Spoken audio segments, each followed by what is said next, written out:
The gunner who shot first March 6, 1944. 23,000 feet above Nazi Germany, the sky looked calm, but it wasn't. Hundreds of American bombers were pushing deep into enemy territory, their silver wings glinting in the thin morning sunlight. Engines roared like thunder across the European sky. Inside the formations were thousands of young American airmen, most barely older than 20. They all knew the truth. Once you crossed the German border, the sky turned into a battlefield. German radar stations had already detected them. Fighter bases were scrambling, anti-aircraft guns were preparing. And somewhere behind the bomber formation, a single American tail gunner was about to change the way aerial warfare worked. His name was Staff Sergeant Michael "Mad Mike" Donovan. And in just 4 minutes, he would do something that military historians still struggle to explain. 12 enemy fighters would fall from the sky. And it would all start with one decision. Instead of waiting for the enemy to attack, he would attack first. The aircraft carrying Donovan that morning was a B-17 Flying Fortress, one of the most heavily armed bombers of World War II. American crews trusted the B-17 for one reason: it could take punishment. Stories circulated across air bases in England about bombers returning home with half their tail shot off, engines destroyed, entire sections missing, yet still somehow landing safely. But even the legendary Flying Fortress had one weak point: the tail gun position. The man sitting in that tiny compartment at the very back of the aircraft was often the most exposed crew member in the entire bomber. If German fighters attacked from behind, and they usually did, the tail gunner was the first man they tried to kill. Statistics were brutal. Nearly 4 out of every 10 tail gunners never finished their combat tour. Most lasted only a handful of missions before being wounded, killed, or forced to transfer out. Many bomber crews quietly believed the tail position was cursed. But Michael Donovan didn't believe in curses. He believed in hitting first. Donovan grew up in South Boston, a place where survival often depended on toughness. His father worked long shifts on the docks. His older brother was a boxer who competed in Golden Gloves tournaments. Fighting wasn't something unusual in Donovan's neighborhood. It was a fact of life. By the time he was 17, Donovan had already been in dozens of street fights. He learned a simple lesson early: if you wait for someone to hit you, you're already losing. When the United States entered World War II after the attack on Pearl Harbor, Donovan enlisted immediately in the Army Air Forces. Recruiters initially wanted him working as a mechanic, but Donovan refused. He wanted to be a gunner, specifically a tail gunner. Even during training, instructors noticed something unusual about him. Most gunners were taught defensive tactics: conserve ammunition, wait until fighters entered effective range, fire short bursts, protect the bomber. Donovan hated that idea. During one training exercise, he began firing long bursts at targets before they entered the official firing zone. An instructor shouted at him to stop wasting ammunition. Donovan's response became famous at the gunnery school: "Dead gunners don't save ammunition." The room went quiet. He wasn't wrong. Donovan graduated near the top of his class, not because he was the most accurate shooter, but because he was the fastest. He could identify, track, and fire on targets faster than any gunner the instructors had trained that year. His secret wasn't technical skill, it was instinct. He never waited for the perfect moment, he created it. In early 1944, Donovan was assigned to the 390th Bombardment Group stationed in England. The airbase sat among green countryside fields, surrounded by long runways and rows of B-17 bombers preparing for daily missions over Europe. By that point in the war, the American bombing campaign against Germany had intensified dramatically. Factories, oil refineries, aircraft plants, everything supporting the German war machine had become a target. But every mission came with a cost. German fighter pilots were some of the most experienced combat aviators in the world. They knew exactly how to attack bomber formations, and they knew exactly where the bombers were weakest behind them. Donovan's bomber already had a reputation before he even joined the crew. The aircraft was named Hell's Fury. In just 3 missions, the bomber had already survived multiple brutal encounters with German fighters. The previous tail gunner, Sergeant Eddie Morrison, had barely survived one of those attacks. After landing, Morrison reportedly told the crew chief something chilling: "That tail position is cursed. Whoever sits back there next isn't coming home." When Donovan heard the story, he volunteered immediately. The bomber's pilot, Captain James Whitmore, to meet him personally. Whitmore had already lost friends in the air war over Germany. He took crew selection seriously. When Donovan walked into his office, Whitmore studied him carefully. "You understand the statistics?" the captain asked. "The tail gunner has the highest casualty rate in the bomber." Donovan shrugged. "And I've got 62% odds," he replied. Whitmore stared at him. "You're not worried?" Donovan shook his head. "No, sir." "Why not?" Donovan leaned forward slightly. "Because I don't wait for them to shoot at me. I shoot first." Whitmore paused. Then he smiled. "You're insane," the captain said. "You'll fit right in." Donovan's first combat mission came on March 2nd, 1944. The target was the German ball-bearing factory at Schweinfurt, one of the most heavily defended industrial targets in Europe. German fighters attacked repeatedly during the mission. Donovan shot down one fighter and damaged two others, but what caught the attention of the crew wasn't the kills, it was the way he fought. Instead of waiting for enemy aircraft to commit to their attack runs, Donovan began firing at them while they were still organizing, hundreds of yards farther out than most gunners would dare. At first, other crew members thought he was wasting ammunition, but the effect was immediate. German fighter formations began breaking apart before they could properly attack. Instead of organized assaults, they were suddenly reacting, and reacting meant survival. By the time March 6th arrived, Donovan had already begun thinking about something bigger. He had spent nights studying German attack patterns, watching how fighters formed up, how they approached, how they expected bomber gunners to behave. He noticed something important. American bombers were always reacting. German fighters controlled the fight. They chose when to attack. They chose where to attack. Donovan believed that was the real problem, and he had an idea. What if the gunner attacked first? The mission briefing on the morning of March 6, 1944, predicted heavy resistance. The target was an aircraft factory near Augsburg, deep inside German territory. Intelligence officers warned crews to expect massive fighter opposition. Hundreds of bombers would be flying that day. But German fighters could still isolate individual aircraft, especially if formations drifted apart. Inside the briefing room, the atmosphere was tense. Pilots stopped maps. Navigators reviewed flight routes. Gunners checked ammunition loads. Before the meeting ended, Donovan raised his hand. "Sir, permission to try something different today." Captain Whitmore looked at him carefully. "Different how?" Donovan answered calmly. "I want to open fire on enemy fighters before they start their attack runs." The room went quiet. One of the other crew members laughed nervously. "That'll burn through your ammo in 5 minutes. Donovan didn't argue. He simply said, "Sentence, or it might stop them from attacking at all." Whitmore thought about it. Then he nodded slowly. "You got one mission to prove it. If we get shredded out there, you're off the guns." Donovan smiled. "Fair enough." 2 hours later, Hell's Fury roared down the runway. The bomber lifted into the gray English sky. Formation groups assembled above the countryside.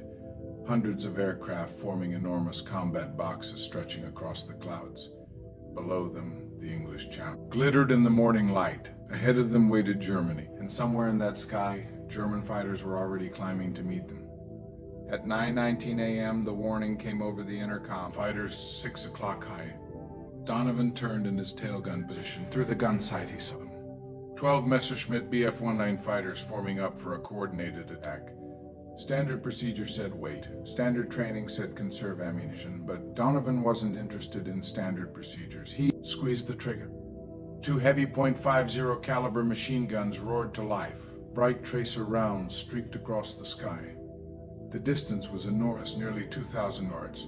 Most gunners would never fire from that range, but Donovan wasn't trying to hit them. He was trying to break them, and it worked. The German formation suddenly scattered, fighters breaking left and right. The coordinated attack dissolved before it even started. Inside the cockpit, Captain Whitmore heard the guns firing. "See, sire, you're wasting ammunition." Donovan kept watching the fighters through his sight. "Negative, sir, just watch." And in the next few seconds, something remarkable happened. The German fighters hesitated. Instead of diving immediately into attack runs, they slowed down. They regrouped. They started probing cautiously instead of attacking aggressively for the first time in the mission. The enemy was reacting. Not attacking, reacting. The initiative had just shifted, but the battle was about to begin. One of the German fighters ignored the warning. It continued its approach directly toward Hell's Fury, closing fast, and Donovan was ready. 4 minutes of fury, the German fighter kept coming. While the rest of the formation hesitated, one Messerschmitt Bf 109 pilot refused to break away. He pushed his aircraft forward through the cold European sky, lining up directly behind the American bomber. Inside the narrow tail compartment of Hell's Fury, Staff Sergeant Michael Donovan watched the fighter grow larger in his sights. Distance closed quickly, 1,500 yards, 300, 100. Most bomber gunners would have already opened sustained fire, but Donovan waited. He wanted the fighter closer meant accuracy, closer meant certainty. At 1,000 yards, the German aircraft finally filled his gun sight. Donovan squeezed the trigger. The twin .50 caliber machine guns erupted with a deafening roar, shaking the tail of the B-17 with raw mechanical violence. Tracer round streaked through the thin air like fiery spears. The German pilot tried to break away, too late. 200 rounds poured from Donovan's guns in just a few seconds. The stream of bullets ripped straight through the fighter's engine cowling. The Messerschmitt exploded in a flash of fire. Fragments of metal scattered across the sky. Inside the bomber, the radio operator shouted over the intercom, "Good hit! Donovan got one!" But Donovan didn't celebrate. He was already searching for the target. The remaining fighters regrouped quickly. Now they knew something important. The tail gunner on this bomber was not behaving normally. Instead of waiting defensively, he was actively hunting them. German pilots were experienced combat veterans. They adapted fast. Within seconds, the formation split into two separate attack groups. 6 fighters lined up directly behind the bomber. 5 more moved to attack from the 7 o'clock position, slightly off to the left. It was a classic tactic designed to divide the gunner's attention. Most tail gunners would try to track both groups. That usually meant missing both. Donovan chose something different. He ignored half of them. Over the intercom, he shouted, "Waist gunner 7 o'clock is yours. I'm holding 6. Inside the bomber's midsection, the waist gunners swung their machine guns toward the approaching fighters. Donovan focused entirely on the 6 aircraft directly behind him. The distance closed rapidly. The lead fighter began its attack dive. Donovan fired first, short burst controls. The lead fighter flew directly into the stream of bullets. The aircraft erupted into flames and spiraled downward. 5 fighters remained. They hesitated for a fraction of a second. That hesitation cost them dearly. Donovan immediately shifted his aim to the next aircraft in formation. Another burst, another explosion. Inside the bomber, crew members stared at each other in disbelief. 2 German fighters followed within seconds, but Donovan wasn't done. The remaining 4 fighters tried to break formation and reposition for another pass. Donovan fired again. A 3rd fighter disintegrated under the impact of the heavy machine gun rounds. In less than 30 seconds, 3 German aircraft had been destroyed. The remaining fighters broke away completely. For the moment, the sky behind Hell's Fury was clear. Inside the cockpit, Captain Whitmore shook his head in disbelief. Jesus Christ, the wreck. Operator confirmed what they had just witnessed. 3 fighters down. Donovan just splashed 3. Donovan calmly reloaded another ammunition belt. He checked the counter beside his guns. He had already fired 1,200 rounds. Only 800 rounds remained, and the mission was far from over. The bomber formation still had to reach the target deep inside Germany, and then fly all the way back. For 15 minutes, the sky stayed quiet, but Donovan knew it wouldn't last. German fighters rarely attacked. Only once, soon enough, dark shapes appeared again on the horizon. This time there were more, much more. 18 fighters approached the formation. They had clearly learned from the previous engagement. Instead of attacking in a simple formation, the German pilots spread out across multiple attack angles. 7 o'clock, 4 o'clock, they were trying to overwhelm the bomber's defenses. Inside Hell's Fury, the crew understood the danger immediately. This was the kind of coordinated assault that had destroyed so many bombers during the war. Most defensive gunners would now try to cover every angle, but Donovan stayed focused. Again, he chose aggression over defense. He ignored the fighters attacking from the sides. He concentrated everything on the direct 6 o'clock attack. 6 fighters were diving straight toward the bomber's tail. Donovan locked onto the lead aircraft. The range dropped quickly, 1,200 yards, 1,000 yards. He opened fire again. The tracers walked directly into the fighter's flight path. The German pilot tried to evade, but couldn't break formation without colliding with the aircraft beside him. At 800 yards, the rounds struck. The fighter's canopy shattered. The aircraft rolled violently and plunged toward the earth. 5 fighters remained. Now they were closing extremely fast. The distance dropped to 400 yards. Only seconds remained before they could fire their cannons. Donovan shifted his guns toward the next aircraft. He didn't aim at where the fighter was. He aimed where it would be. He fired. The fighter flew directly into the stream of bullets. The engine exploded in a violent fireball. 2 fighters destroyed in seconds. The remaining German pilots immediately broke free, scattered in all directions, abandoning the attack entirely.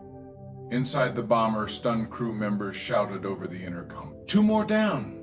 Donovan just got 2 more!" Captain Whitmore stared at the sky behind them through the cockpit glass. "I've never seen anything like this." Donovan checked his ammunition again. He had only 400 rounds left, just one belt. The mission was barely halfway complete, and he knew the Germans would come back again. They always did.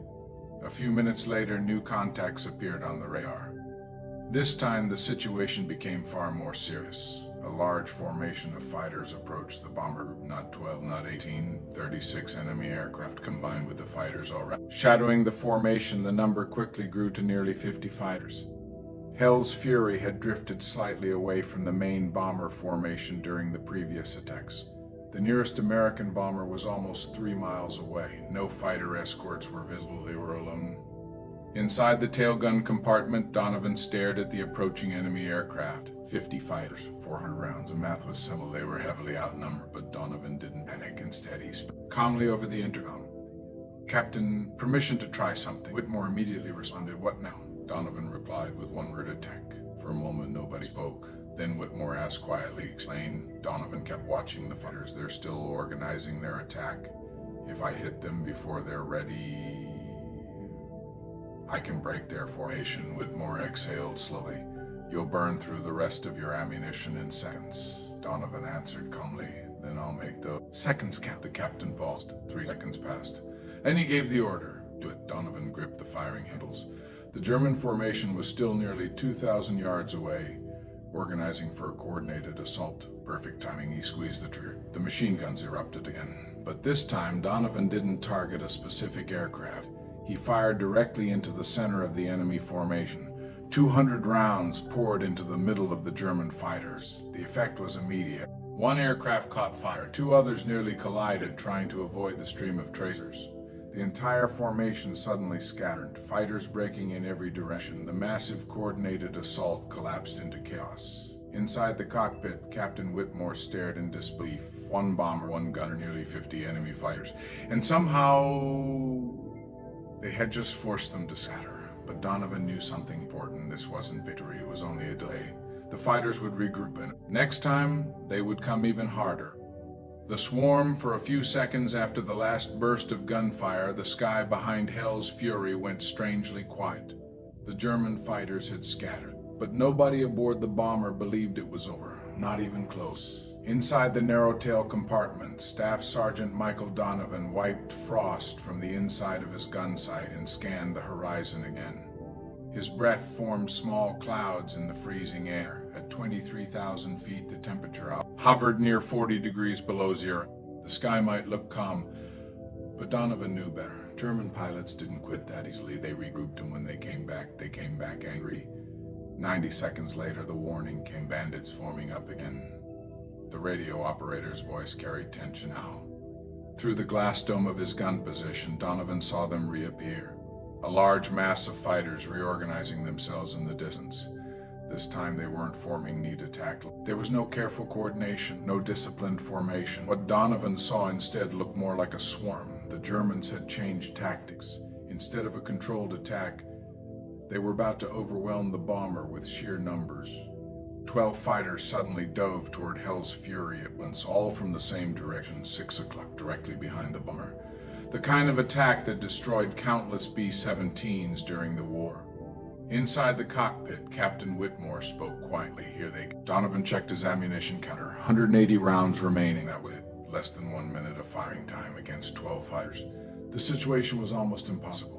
But Donovan had already made his choice earlier that morning. He wasn't going to wait for them. He never did. The first wave of fighters closed quickly, 600 yards. German 20mm cannons began firing. Bright flashes lit the sky as explosive shells streaked toward the bomber. 1 shell slammed into the tail section of Hell's Fury. The entire aircraft shuddered violently. Inside the bomber, metal screamed as fragments tore through the outer skin. But Donovan never flinched. He picked his first target carefully, not the closest fighter, not the one firing the most aggressively. He aimed at the center of the psychological center of the aircraft. Every other pilot subconsciously followed. Donovan squeezed the trigger. A 30-round burst streaked toward the middle of the swarm. The fighter tried to pull away. Too late. Heavy rounds smashed through its engine block. The aircraft erupted into flame. Hit! The ball turret gunner shouted from beneath the bomber directly, but Donovan was already firing again. Second burst. Another German fighter took multiple hits. Smoke poured from its engine. The pilot immediately broke away from the attack. A third burst followed seconds later. Another fighter peeled off, trailing smoke. 3 aircraft damaged or destroyed in seconds, but the rest... The swarm kept coming. They were now less than 300 yards away. Cannon shells ripped through the air. Several rounds struck the bomber's tail assembly. Inside the fuselage, crew members heard the terrifying sound of shrapnel tearing through aluminum. Tails taking hits, someone shouted. Donovan ignored the noise. He fired again. Another fighter exploded under the impact of the heavy machine guns. Now the German pilots were too close, 200 yards. At this distance, Donovan could see pilots inside their cockpits, young men just like him, focused, determined, trying to kill him before he killed him. He squeezed the trigger again. Another fighter erupted in flames, the sky filled with smoke and debris. 5 German aircraft had now been destroyed or disabled in less than a minute. The remaining fighters finally hesitated. At only 100 yards, the risk of collision with the bomber became too great. One by one, the surviving pilots pulled their aircraft away, scattered. Inside the bomber, the crew erupted in disbelief. Did you see that? He just dropped another one, but Donovan didn't respond. He pulled the firing handles again. Nothing happened. The guns were silent. The ammunition was gone. Dry. Donovan's voice came calmly over the intercom. Out of ammunition. For a moment, nobody spoke. Every man aboard the bomber understood what that meant. The tail position was now defenseless, and the German fighters knew it. Captain Whitmore immediately asked the most important question. Damage report. Crew members quickly checked their stations. The ball turret gunner spoke first. Ball turret still operational. Took some shrapnel, but guns are good. One of the waist gunners followed. Hydraulic line in the tail looks damaged. Rudder shaking a little.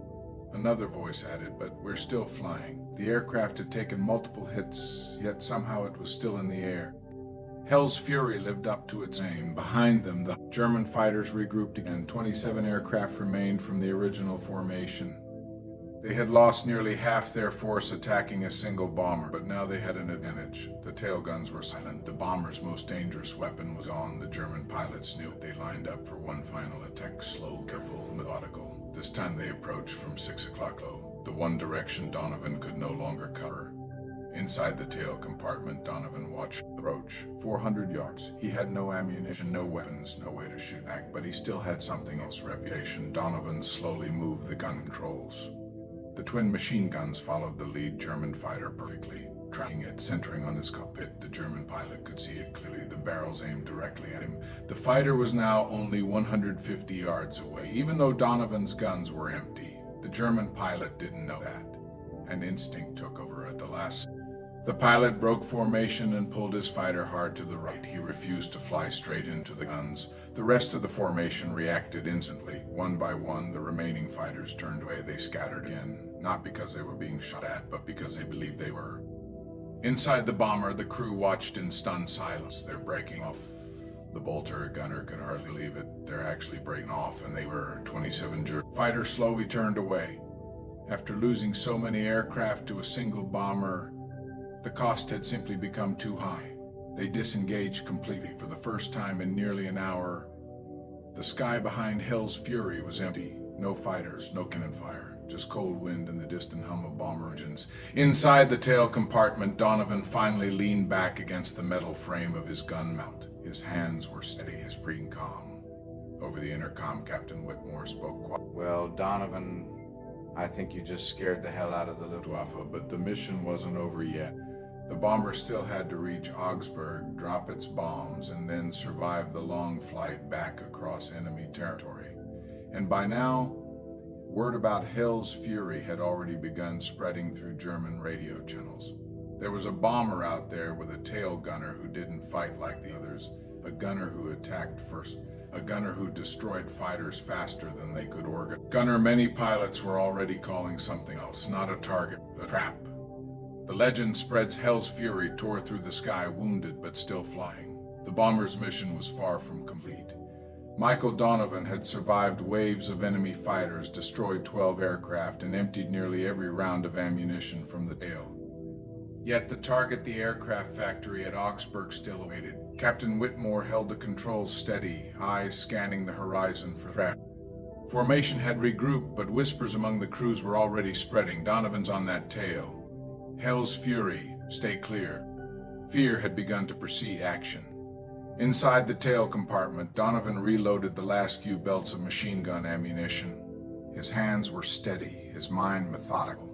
Each move rehearsed over and over in the prior months. He knew the Germans weren't finished. He also knew what intimidation could achieve at 25,000 feet over enemy territory. Every descent mattered. One misstep, one hesitation, and the bomber would be lost along with its crew. But Donovan didn't hesitate. He didn't calculate risk the same way the others did. He acted first. Aggression wasn't just a tactic, it was survival. The bomber approached Augsburg. The industrial city sprawled below, smokestacks piercing the sky, assembly lines turning relentlessly in service of the German war machine. From miles above, B-17s began their bomb run. Hell's fury fell into formation. Bombing underway. Donovan's guns were ready, not for the factory, not yet. For the skies above, always above. Enemy aircraft had been shaken, scattered, but they would return. He knew it. They always did, and they did. From the horizon, reconnaissance reported contact. Luftwaffe wasn't finished. New fighters had been called in, more experienced, more aggressive, seeking revenge for the destruction Donovan had caused. The Germans had learned the cost of attacking Hell's fury. 12 aircraft destroyed, 21 losses across 2 major encounters. They wouldn't make the same mistakes. They would attack with precision, strategy, and caution. Yet Donovan was ready. As Hell's fury dropped its bombs, the first wave of new attackers approached. Donovan's fellow gunners opened fire, waist and ball turrets coordinating defensive measures, but all eyes kept flicking to the tail. There, the psychological terror that had begun in just 4 minutes of combat earlier now had a name among the Luftwaffe. Donovan. The Germans hesitated, even experienced pilots faltered. They had seen the tail gunner's reputation in action. Reports from earlier battles had already spread through German communications. American aggressiveness had become more than tactics, had become doctrine, a phantom threat. Donovan didn't fire immediately. He observed, he waited, let the enemy approach, read their intentions. Then, as coordinated attacks began to form, he acted. Short controlled bursts had range more to intimidate than to hit, forced hesitation. Formation lines wavered. German pilots second-guessed every maneuver. Hell's fury's tail became not just a weapon, but a psychological minefield. Over the intercom, Whitmore's voice was a mixture of awe and disbelief. Donovan, they're breaking off again. They're actually breaking off. The enemy pilots scattered, reluctant to engage a bomber whose tail gunner had become a legend. And yet Donovan remained calm, no celebration, no smiles, only focus. He knew that victory in air combat wasn't measured in kills alone. It was measured in survival, in disruption, in controlling the initiative. Hell's fury touched down at Framlingham Airfield at 4:47 p.m., 9 hours after takeoff. On the tarmac, the bomber looked battered. Bullet holes pocked the fuselage. Cannon strikes had cracked rudders and hydraulic lines. The tailgun compartment, Donovan's domain, was empty, ammunition boxes depleted, guns spent to the last round. The ground crew swarmed, counting damage, checking systems, muttering disbelief at what they had witnessed. Sergeant Frank Murphy, crew chief, approached Donovan, who sat quietly on the tarmac, a cigarette glowing in his hand. "You used everything," Murphy said. "All 2,000 rounds." "Had to," Donovan replied simply. "Couldn't waste a single one." Captain Whitmore, his face etched with fatigue and amazement, asked the question everyone wanted to know.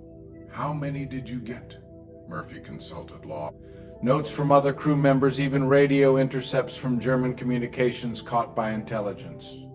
12 confirmed kills, he said. 4 probables, 3 damaged, all in under 4 minutes. Whitmore stared at Donovan, incredulous. "You destroyed 12 fighters in one mission."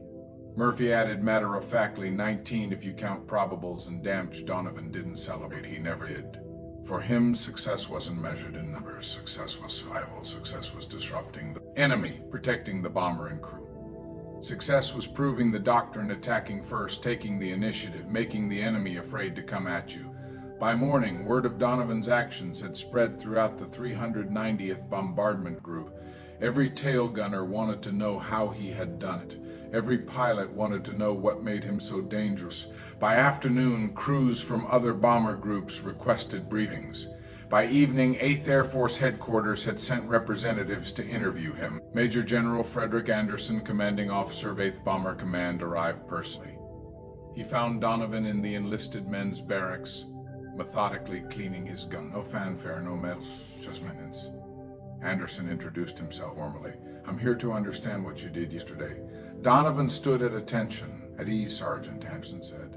He listened as Donovan outlined his philosophy: aggressive fire, psychological intimidation, engagement during the enemy formation phase, concentration of fire on the most dangerous vectors, and calculated risk-taking. When Donovan finished, Anderson asked one question. "Can you teach this to the right men?" Donovan hesitated. "Not everyone's got the temperament," he said. "You need gunners who think like fighters, who see opportunity instead of threat, who attack before they're attacked." Anderson nodded. "Find them. You'll develop a special training program, transform tail gunner tactics across the 8th Force. Effective immediately, you're reassigned to training command." Donovan had a choice: remain with his crew or change the course of the entire air war. He chose the latter. Over the next month, Donovan developed what would become the Donovan doctrine: seize initiative, attack first during the enemy's formation phase. Psychological warfare: fire not just to kill, but to intimidate. Focus fire, concentrate on the most dangerous sector, trust other gunners for peripheral threats, ammunition. Economy through aggression: a burst that breaks formation is worth far more than conserving rounds for reactive fire. Accept risk, exposure increases, but collective survival improves. Resistance to the doctrine was immediate. Traditional gunners called it reckless. Instructors warned it was suicidal. Command worried about wasted ammunition, yet the results were undeniable. By June 1944, after the widespread adoption of aggressive gunner tactics, tail gunner casualty rates in the 8th Air Force dropped from 38% to 23%. Fighter engagement success rates also plummeted, with the Germans aborting more than half of planned attacks against bombers. Donovan's methods were no longer just theory. They were saving lives, thousands of lives. Legacy of fury: after the Augsburg mission, Staff Sergeant Michael Donovan never returned to combat.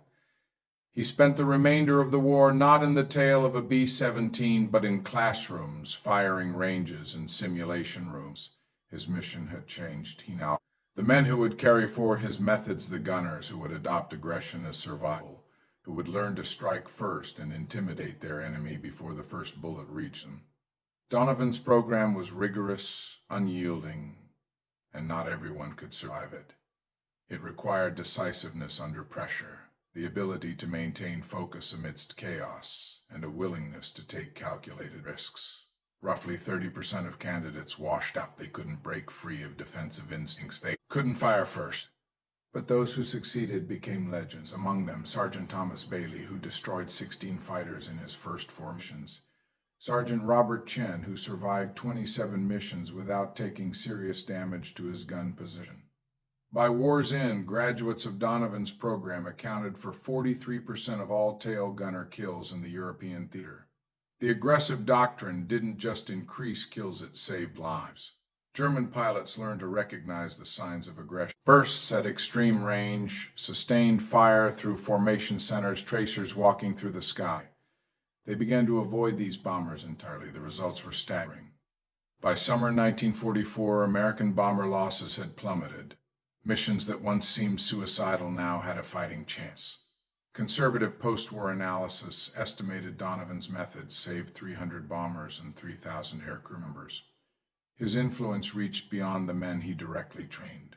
The principles of the Donovan doctrine in psychological intimidation, focus, aggression, and calculated risk were incorporated into air combat doctrine for multiple Allied nations. Even the Soviet Union, Britain, and post-war Germany studied these tactics. Modern aerial combat, fighter escort strategy, and even missile defense systems owe something to Donovan's philosophy. Act first, seize initiative, disrupt coordination, and make your enemy fear to engage. Yet Michael Donovan himself remained humble. After the war, he returned to South Boston. He worked construction, married, raised a family, and never sought recognition. When journalists located him in the 1960s, they expected stories of heroism, medal ceremonies, and legendary kills.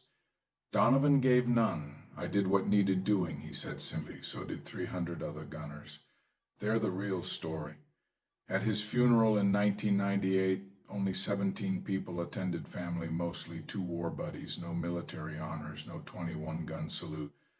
A quiet service at St. Augustine Cemetery. The service had no idea that the man he was burying had rewritten aerial warfare, but the tail gunners knew. Every veteran of the aggressive gunning program knew.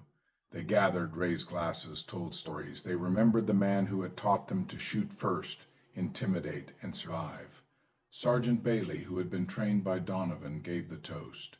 Mike Donovan never thought he was special, just a guy doing his job, but his job saved 3,000 of us. Every bomber that made it home, because the Germans were too scared to attack. Every gunner who survived his tour.